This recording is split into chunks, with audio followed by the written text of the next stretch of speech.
ఏపీలో opposition party నేతలపై కేసుల పర్వం ఆగేలా కనిపించడం లేదు. పోసాని కృష్ణమురళిపై వరుసగా కేసులు నమోదవుతూనే ఉండగా తాజాగా మరో ఇద్దరికి అరెస్టు గండ ఉన్నట్లు ప్రచారం సాగుతోంది. వైఎస్ఆర్సీపీ లీడర్ మాజీ ఎమ్మెల్యే చెవిరెడ్డి భాస్కర్ రెడ్డికి ఎర్రగొండపాలెం పోలీసులు నోటీసులు ఇవ్వగా ఆడుదాం ఆంధ్ర పథకంలో అవినీతి జరిగిందంటూ ఏసీబీ కేసులు నమోదు చేసింది. దీంతో రాబోయే రోజుల్లో మరికొందరు లీడర్లు పోలీస్ స్టేషన్ల చుట్టూ తిరగడం ఖాయమైపోయింది.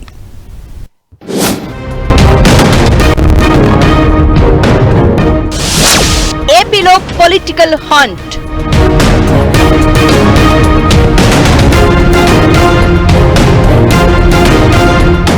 ఏపీలో వైఎస్ఆర్సీపీ నేతలకు కేసుల బెడద, నోటీసుల పర్వం కొనసాగుతోంది.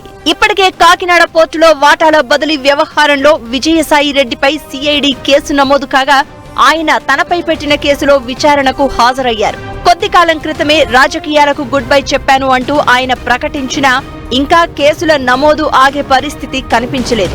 బుధవారం సిఐడి విచారణకు వచ్చిన విజయసాయి తనపై పెట్టిన కేసులు, ఆరోపణలకు బదులు ఇచ్చారు. తనకు ఎలాంటి సంబంధం లేదని రాజకీయ ప్రేరేపిత కేసుగా చెప్పుకొచ్చారు. ఈ కేసులో నాకు తెలిసినంత వరకు ప్రతి ఒక్కటి దీంట్లో నేను జగన్మోహన్ రెడ్డి గారి ప్రమేయం ఉందానని అడిగారు. నాకు తెలిసినంత వరకు జగన్మోహన్ రెడ్డి గారి ప్రమేయం లేదు.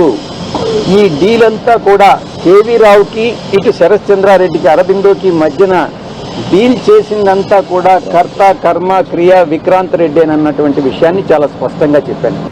ఇదే క్రమంలో విజయసాయి రెడ్డి మాట్లాడిన తీరులోనూ రాజకీయమే కనిపిస్తోంది. ఓవైపు జగన్ ప్రమేయం లేదంటూనే మరోవైపు కేవీ రావుతో వైవి సుబ్బారెడ్డి సన్నిహితంగా ఉంటారని చెప్పడం కలకలం రేపుతోంది. మరోవైపు ఆడుదాం ఆంధ్ర కార్యక్రమంలో కూడా అవినీతి చోటు చేసుకుందంటూ ఫిర్యాదులు రావడంతో ఏసీబీ కేసు నమోదు చేసింది. ఈ వ్యవహారంలో మాజీ మంత్రి ఆర్కే రోజాపై ఆరోపణలు రావడంతో ఆమెను కూడా అరెస్టు చేస్తారనే ప్రచారం సాగుతోంది.